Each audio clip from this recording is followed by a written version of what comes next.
द्वितीयादि गणेशा प्रथम वंदना गुरुदेव के द्वितीयादि गणेशा ओम ऐं ह्रीं ह्रीं चामुंडा विच ओम ग्लौं भौं सुरसा ज्वला ज्वला ज्वला ज्वला प्रज्वल प्रज्वल ऐं ह्रीं ह्रीं चामुंडा विच ज्वला हम संगला मछली फट फट स्वाहा ए पैया लागो मोर ठाकुर देवा के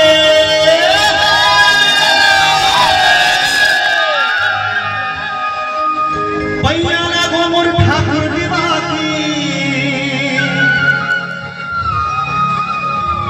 ओ गुरु भलो है न्योता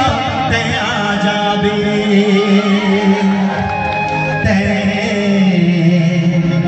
आ जाबे ओ दाई ए दाई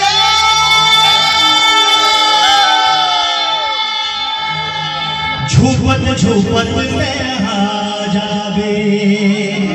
ते आ जाबे ओ दाई झूपत झूपत आ जावे कौन कौन दुर्गा दाईला पर घर लेके जाना चाहत हो जो दाईला नवमी के दिन पर घर लेके जाना चाहत हो हाथ खड़ा कर लो पूरे हाथ और जब का महिषासुर के भगत तुम हाथ नीचे रखो महिषासुर के जमो भगत मन हाथ नीचे रखो कौन कौन महिषासुर के भगत भूतवा प्रेतवा महिषासुर के भगत मन हाथ नीचे और दुर्गा दाई के भगत भाई साहब के हाथ ऊपर यदि अब पूरे हाथ उठा के दाई तुम्हारे घर कैसे जाही 1 2 1 2 3 4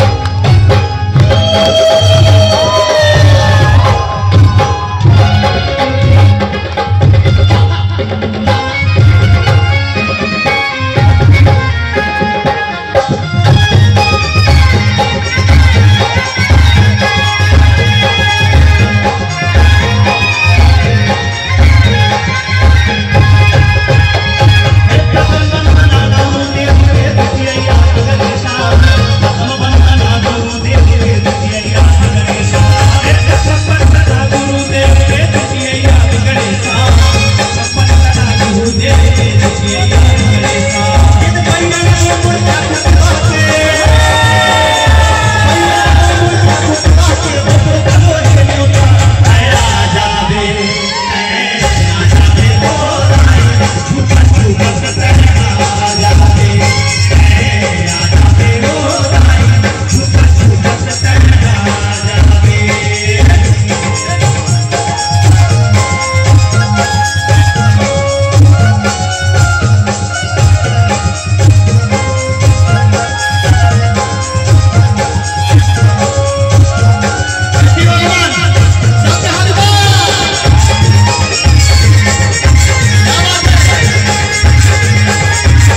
Oh,